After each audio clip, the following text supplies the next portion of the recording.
Baik, Assalamualaikum warahmatullahi wabarakatuh. Selamat pagi semuanya, selamat pagi mahasiswa-mahasiswi Stekom, dimanapun berada. Hari ini kita masuk ke pertemuan ke-15 di mata kuliah keamanan cyber dan keamanan jaringan komputer, di mana pertemuan ke-15 ini adalah merupakan pertemuan terakhir sebelum ujian akhir semester. Jadi nanti untuk soal ujian akhir semester sudah bisa diakses di SIAKAD mulai nanti jam 12 siang. Kemudian untuk absen pertemuan ke-16-nya bisa dilakukan minggu depan. Karena kemarin sudah telat 2 kali pertemuan kita selama perkuliahan karena banyak tanggal merah di hari Jumat. Jadi agak mundur untuk perkuliahan, tapi tidak masalah.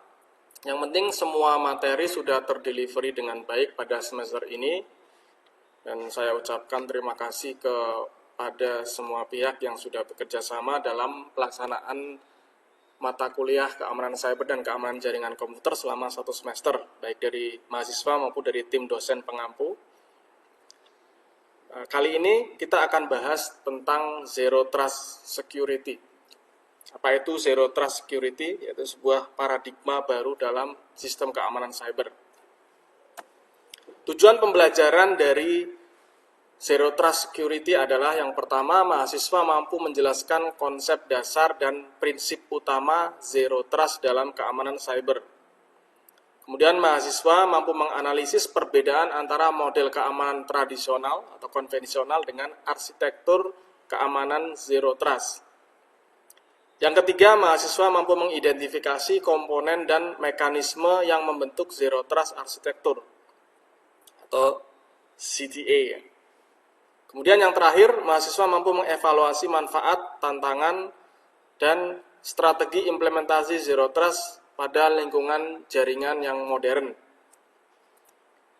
Nah, kita masuk dulu ke dalam pengertian Zero Trust. Apa itu Zero Trust? Udah pernah dengar sebelumnya belum Zero Trust? Jadi Zero Trust adalah suatu model keamanan yang mengharuskan semua pengguna dan perangkat itu diautentikasi, diotorisasi, dan divalidasi sebelum suatu akses diberikan ke suatu aplikasi maupun data. Jadi masih ada hubungannya dengan AAA, autentikasi, otorisasi, dan akuntansi ya. Jadi masih ada korelasinya. Jadi Zero Trust ini semacam sistem pertahanan pertama kali ketika suatu entitas akan masuk ke dalam suatu jaringan atau masuk ke dalam suatu aplikasi, baik itu untuk semacam browsing maupun pengambilan data dan sebagainya. Jadi ketika misalnya entitas itu masuk ke dalam jaringan, itu tidak serta-merta ketika dia sudah memiliki username dan password atau kredensial yang bisa masuk ke dalam jaringan itu langsung otomatis dipersilakan masuk, itu tidak seperti itu. Mungkin kalau zaman dulu itu seperti itu sistemnya. Jadi ketika orang punya username, password untuk masuk ke dalam suatu sistem itu, kalau username passwordnya benar, langsung dipersilakan masuk. Tetapi sekarang dengan perkembangan jaringan komputer dan sistem keamanannya, maka metode-metode konvensional seperti itu sudah mulai berkurang atau hilang ya, karena dianggap tidak aman. Nah, Zero Trust ini didasarkan pada prinsip bahwa tidak ada seorang pun yang boleh dipercaya secara default. Jadi jangan mudah percaya dan tidak boleh langsung percaya terhadap suatu entitas atau misalnya seseorang ya. Bahkan pengguna dan perangkat yang berada di dalam perimeter jaringan itu sendiri. Katakanlah ketika kalian dalam suatu organisasi terus ada karyawan atau pegawai yang mau login ke dalam sistem, itu sebisa mungkin ada penambahan autentikasi atau otorisasi. Jadi ketika dia masuk, nggak hanya sekedar username, login, password, benar masuk, itu enggak. Jadi bisa juga ditambahkan semacam MFA misalnya, multi-factor authentication. Nah, setelah masuk, itu juga tidak langsung diperbolehkan bisa mengakses apa saja yang ada dalam sumber daya jaringan tersebut. Harus bisa dibedakan, harus bisa difokuskan. Jadi ketika misalnya ada 5 divisi di dalam suatu perusahaan, kemudian masing-masing divisi itu sudah memiliki job role atau peran kerja sendiri-sendiri ya. Nah, dalam sistemnya juga sudah dibedakan juga. Jadi misalnya sales ketika masuk ke dalam suatu jaringan, dia berhasil masuk dengan MFA dan tambahan aplikasi keamanan lainnya, dia hanya bisa mengakses apa yang dia miliki hak aksesnya. Misalnya ranah sales, ya hanya ranah sales. Dia tidak bisa mengakses sumber daya yang berhubungan dengan keuangan, misalnya seperti itu. Begitu juga sebaliknya, ketika misalnya seorang akuntan atau bidang keuangan, ya, ketika dia masuk mengakses sistem, ya dia juga hanya bisa mengakses mode accounting saja, tidak bisa mengakses ke sales, tidak bisa mengakses ke bagian operasional lainnya, dan lain sebagainya. Jadi Zero Trust ini benar-benar membatasi, ya sebenarnya bukan membatasi, tapi lebih ke mengamankan akses suatu user ya. Nanti misalnya kalian sudah bekerja di suatu perusahaan, mungkin akan merasakan pembagian-pembagian user seperti ini. Mungkin hanya beberapa user yang memang dia super user yang bisa mengakses ke semua sumber daya ya. Misalnya seperti network administrator, kemudian manager atau general manager, atau mungkin yang punya perusahaannya sendiri dan lain sebagainya. Jadi prinsip utamanya diingat-ingat yaitu never trust, always verify. Jadi jangan pernah langsung percaya, selalu verifikasi kebenarannya. Nah, kemudian latar belakang munculnya Zero Trust. Yang pertama, semakin maraknya serangan internal maupun eksternal yang semakin kompleks dalam suatu jaringan komputer atau cyber ya. Kemudian yang kedua, akses jaringan tradisional berbasis perimeter seperti firewall dan VPN itu sudah tidak cukup lagi untuk mengamankan suatu jaringan. Jadi kadang VPN juga itu sudah masih bisa dijebol atau firewall. Misalnya dia dengan menyamar atau misalnya mencoba mengakses dengan phishing atau malware dan sebagainya. Kemudian munculnya era BYOD atau Bring Your Own Device. Terutama misalnya kalian ke kantor, kemudian selain menggunakan PC desktop yang ada di kantor, juga mungkin kalian membawa laptop sendiri atau melalui smartphone maupun tablet. Nah, munculnya era-era seperti ini atau aktivitas seperti ini juga menambah kerentanan dalam suatu sistem jaringan.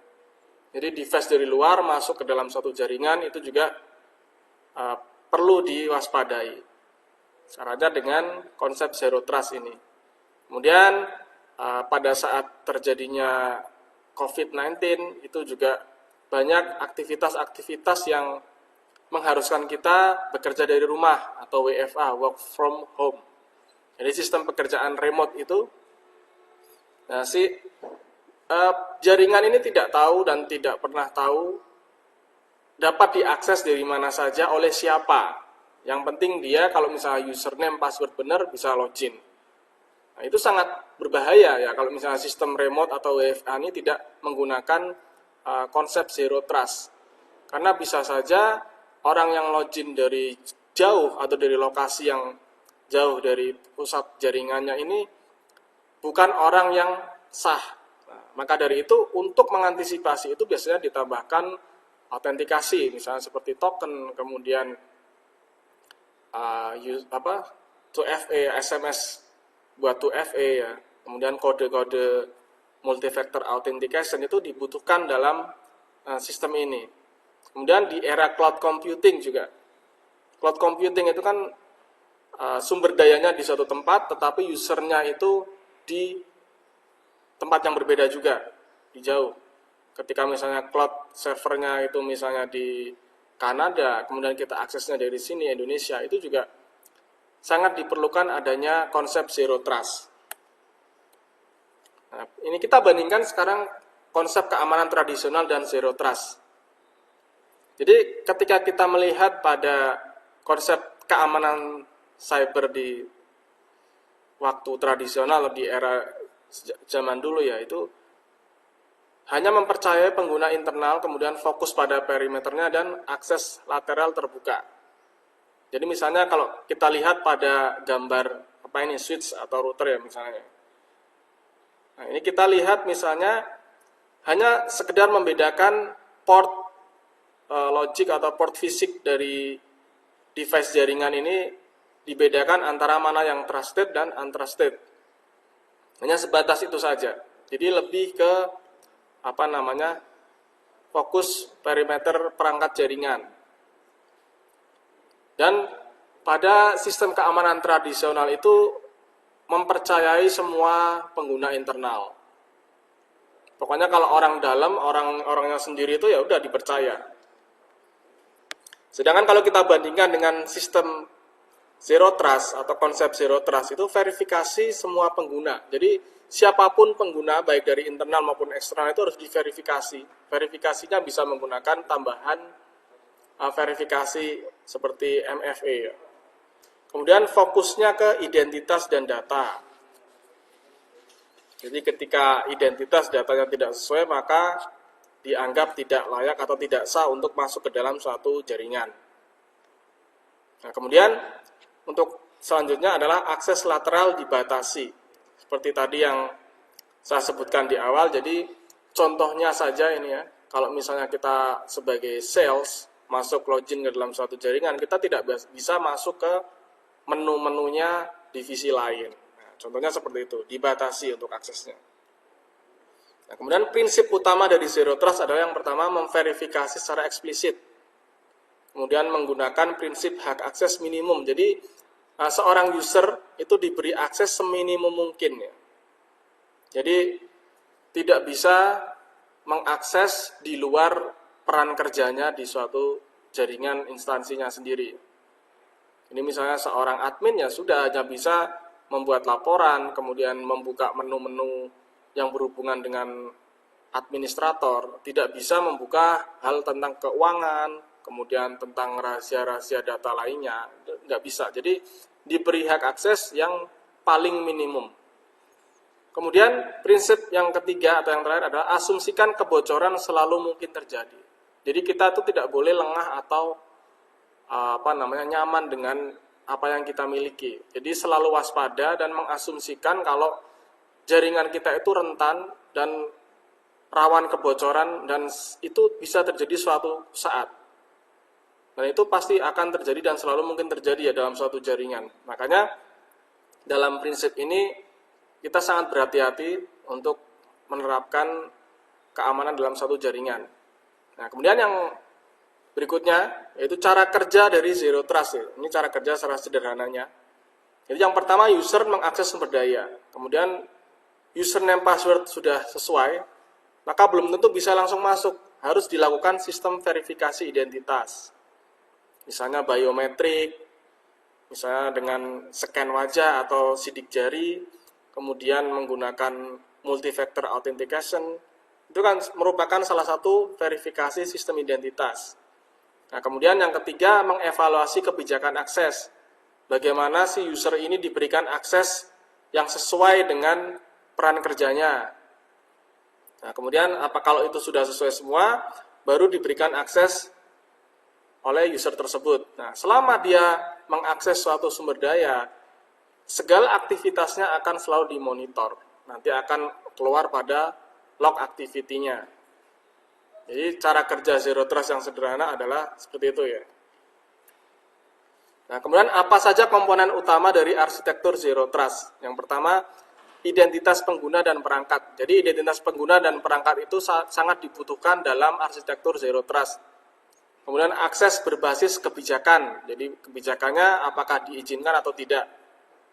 Kemudian monitoring secara real time.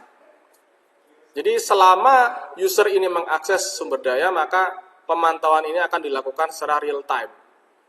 Kemudian microsegmentation, yaitu segmentasi baik berupa menu atau segmentasi jaringan itu dilakukan dalam Zero Trust Architecture. Dan yang terakhir adalah MFA atau Multi-Factor Authentication. Nah, Multi-Factor Authentication itu jenisnya banyak ya. Bisa ada yang lewat SMS, WA, maupun biometrik. Nah, kemudian apa sih keunggulan dari Zero Trust? Yang pertama, mengurangi risiko serangan lateral. Kemudian meningkatkan visibilitas. Nah, ini cocok untuk sistem pada cloud maupun remote. Dan yang keempat, keamanan berbasis data. Nah, mengapa model Zero Trust ini diperlukan saat ini? Jadi, buat apa sih sebetulnya Zero Trust itu kalau misalnya kita pakai saat ini? Nah, kita lihat untuk data statistik. Jadi, user, pengguna itu tidak dapat dipercaya, itu prinsipnya ya. Neither can the network. 4% ini mengklik tautan berbahaya, ini berdasarkan survei statistik. Misalnya seperti email phishing atau tanpa verifikasi, ini biasanya untuk user-user yang minim pengetahuan tentang keamanan cyber. Nah, jadi selalu diwaspadai dari sisi internal maupun eksternal ya. Jadi ketika misalnya kita berada di dalam suatu jaringan, maka walaupun itu karyawan sekalipun, internal itu bisa menjadi ancaman buat kita, baik karena kelalaian atau kesengajaan ataupun ketidaktahuan mereka. Contohnya seperti ini, misalnya ada pengguna atau karyawan yang ada email masuk, ada link berbahaya, ternyata diklik kan, itu kan ternyata email phishing misalnya. Itu ada sekitar 4%. Kemudian hampir sepertiga atau 28%-nya serangan melibatkan aktor internal seperti karyawan, mantan karyawan, atau kontraktor atau mitra ya biasanya. Nah, contohnya seperti penyalahgunaan hak akses, kemudian kebocoran data disengaja maupun yang tidak disengaja. Kemudian yang berikutnya, 17% itu pelanggaran data disebabkan oleh kesalahan manusia. Misalnya konfigurasi yang salah, salah kirim data, kemudian sistem keamanan jaringannya kurang bagus. Nah, contohnya karyawan mengunggah data sensitif ke cloud publik tanpa dienkripsi. Nah, itu contoh-contoh pelanggaran yang disebabkan oleh kesalahan manusia. Itu sekitar 17%.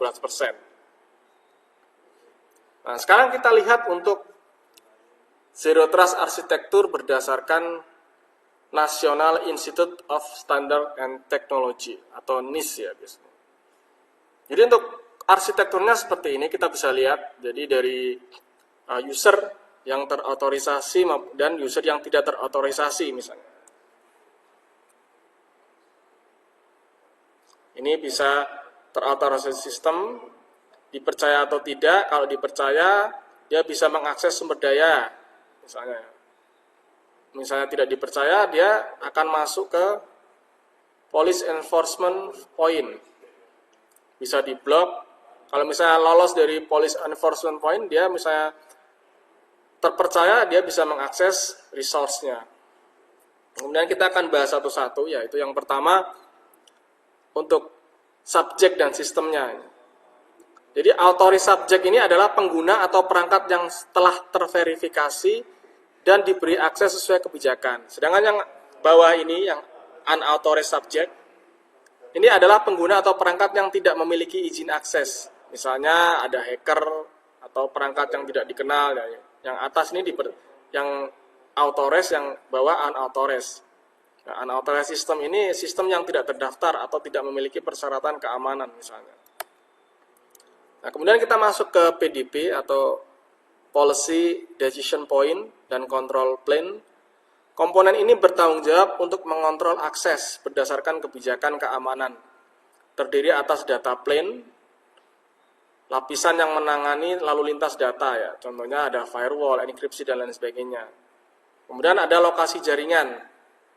Misalnya di head office, brain office, home office, data center, semua lokasi diperlakukan sama. Jadi mau mengakses dari rumah, dari kantor maupun dari data center itu jenis verifikasinya dan diperlakukannya harus sama ya. Tidak diistimewakan. Misalnya walaupun dari brand office atau kantor pusat orang-orang terpercaya gitu, diistimewakan langsung bisa masuk, itu nggak boleh.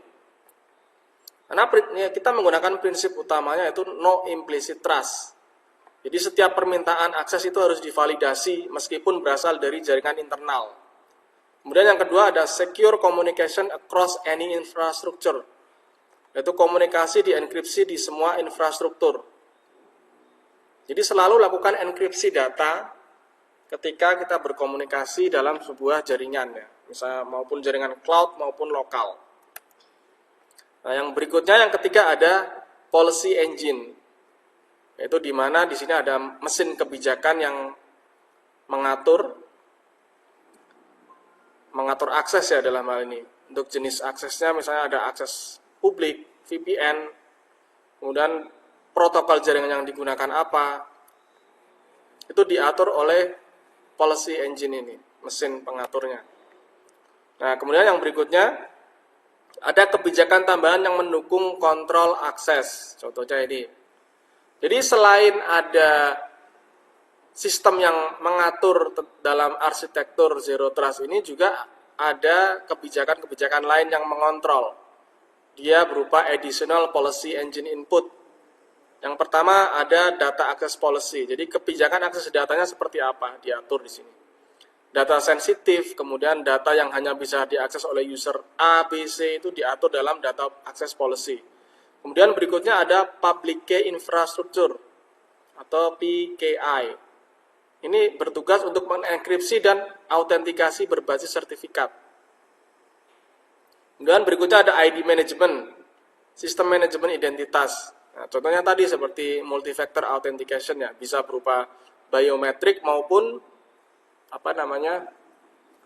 yang bersifat seperti SMS maupun WA, kode OTP dan lain sebagainya. Kemudian ada SIM system atau pemantauan keamanan berbasis log. Ini suatu tools yang biasanya untuk memantau suatu jaringan.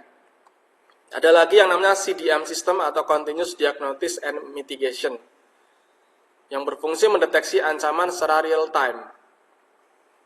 Kemudian ada industry compliance, ini biasa yang mengatur kepatuhan terhadap regulasi. Jadi aturan-aturan perundang-undangan diatur dalam industry compliance. Ada threat intelligence, yaitu data ancaman untuk mencegah serangan. Biasanya untuk SOC ya. Kemudian yang terakhir ada aktivitas log. Nah, ini yang penting ini, aktivitas log, karena mencatat aktivitas setiap pengguna yang beraktivitas dalam suatu sumber daya atau jaringan. Jadi aktivitas log ini berfungsi biasanya digunakan untuk audit misalnya, atau digunakan pada saat ada insiden respon ya. Digunakan insiden respon, digunakan oleh pihak forensik digital juga bisa. Jadi aktivitas untuk log-log yang pada jaringan ini sangat penting sekali ya, tidak boleh dihilangkan. Nah, kemudian yang terakhir ada Policy Enforcement Point atau PEP. PEP adalah sebuah komponen kritis dalam arsitektur Zero Trust yang bertindak sebagai penjaga gerbang untuk menerapkan keputusan akses yang dibuat oleh Policy Decision Point.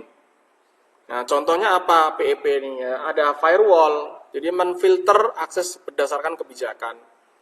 Ada API gateway untuk mengontrol akses ke aplikasi. Kemudian ada software defined perimeter yang bertugas menyembunyikan resource dari jaringan publik hingga akses yang diverifikasi. Kemudian ada Cloud Access Security Broker. CASB ini mengawasi akses ke layanan cloud. Ini contoh-contoh dari implementasi PEP. Oke, kita masuk ke dalam kesimpulan. Jadi, untuk Zero Trust ini menolak kepercayaan default konsepnya. Jadi, tidak semata-mata walaupun orang dalam, orang internal itu langsung dipercaya. Siapapun itu memiliki hak akses yang sama, tidak ada yang diistimewakan. Semuanya harus diverifikasi kebenarannya. Kemudian Zero Trust ini merupakan model yang lebih aman ya, dibandingkan oleh model tradisional berbasis perimeter. Kalau yang model tradisional, kalau user itu sudah punya username, password, login benar, ya udah bisa masuk, bebas. Sedangkan Zero Trust tidak bisa seperti itu. Kemudian yang ketiga, Zero Trust fokus pada identitas, kebijakan akses, dan pemantauan secara real time. Jadi aktivitas yang dilakukan oleh user yang sudah masuk ke dalam suatu jaringan itu selalu dimonitoring. Dan dia punya log activity. Misalnya berfungsi ketika terjadi suatu kejadian atau insiden yang menyebabkan pengambilan data, kemudian kerusakan jaringan, itu nanti akan dianalisis oleh forensik digital. Seperti apa kejadiannya, kok kenapa bisa terjadi kebocoran data, itu melalui log activity misalnya. Kemudian yang keempat, Zero Trust model ini cocok untuk lingkungan modern seperti cloud, kemudian BYOD, dan sistem kerja remote atau work from home. Karena kita tidak tahu siapa yang mengakses jaringan kita, tidak bisa melihat wujudnya. Jadi Zero Trust ini sangat cocok ya, ketika dia harus selain memiliki username password, selain memiliki hak akses, juga dia ada verifikasi data identitasnya. Yang terakhir, Zero Trust diperlukan untuk menghadapi ancaman internal dan eksternal yang kompleks. Nah, itulah beberapa kesimpulan dari arsitektur Zero Trust atau konsep dari Zero Trust. Ada pertanyaan mungkin? Silakan.